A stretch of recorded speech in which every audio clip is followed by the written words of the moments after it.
हम एक बार में एक चीज सोच सकते हैं क्योंकि हमारे सोचने की ताकत बहुत सीमित है, वो तो ईश्वर है। हम तो पाइपलाइन प्रोसेसिंग में सोचते हैं ना, ईश्वर पैरेलल प्रोसेसिंग में सोचता है। पैरेलली कई प्रोसेसिंग चलती रहती है उसके दिमाग में, इसीलिए वो ईश्वर है और हम ईश्वर नहीं है। इसीलिए वो चॉकलेट नहीं खाता है, हम खाते हैं। है ना, बहुत अंतर है उसमें और हमें भाई, उसकी क्षमताएं बहुत अलग हैं। कुछ लोग कहते हैं कि ईश्वर नहीं है क्योंकि दिखता नहीं है, तो उनके जवाब में एक शायर ने बड़ी अच्छी बात कही। क्या कहा उसने? हाँ, सलीका ही नहीं शायद उन्हें महसूस करने का, जो कहते हैं खुदा है तो नजर आना जरूरी है। पर जो ईश्वर को मानते हैं ना, उनके पास पर्याप्त तरीके हैं मानने के, उनको दिक्कत नहीं है इस बात से कि हम मानते कि नहीं मानते।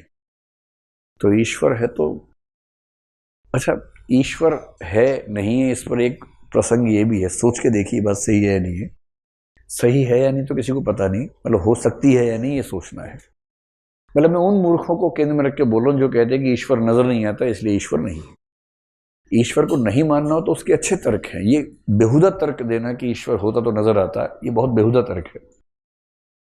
अगर ईश्वर सच में हो तो वो ऐसा क्यों नहीं कर सकता कि मनुष्यों को 5 इंद्रियां दे, कुछ को 4 दे, कुछ को 3, कुछ को 2, कुछ को 1 दे, प्राणियों की बात कर रहा हूं, और खुद को इस रूप में रखता हो कि उसको जानने के लिए 6ठी या 7वीं इंद्रिय की जरूरत हो, जो उसने किसी को दी ही ना हो।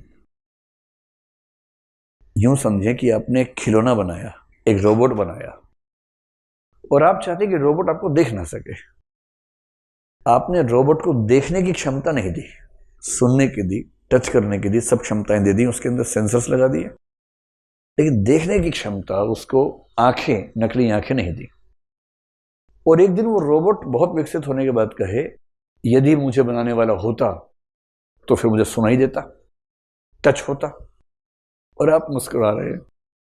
वो जैसे आपके पास आता है आप साइड हो जाते हैं, वो टच नहीं कर पा रहा आपको, वो आपको सुन नहीं पा रहा क्योंकि आप शांत रहते हैं, वो आपको केवल देख सकता है और आपने उसको देखने की क्षमता दी ही नहीं जानबूझ के, ताकि वो ना देख सके। और ये मूर्ख उछल उछल के बोल रहा है कि ईश्वर नहीं है क्योंकि वो सुनाई नहीं दे रहा है। ठीक वैसे हो सकता है कि 5 इंद्रियां ईश्वर को जानने के लिए अपर्याप्त हो, 6ठी इंद्रिय की जरूरत हो। 6th सेंस तो आमतौर पे इंट्यूशन को बोल देते हैं लोग, लेकिन मैं उस सेंस में नहीं कह रहा हूं, मैं सामान्य बात कह रहा हूं कि 6ठी इंद्रिय कोई ऐसी हो सकती थी जिससे ईश्वर जाना जा सकता है, और ईश्वर ने जानबूझ के दी नहीं, वो मजे ले रहा है और हम उछल उछल के बोल रहे हैं कि ईश्वर नहीं है।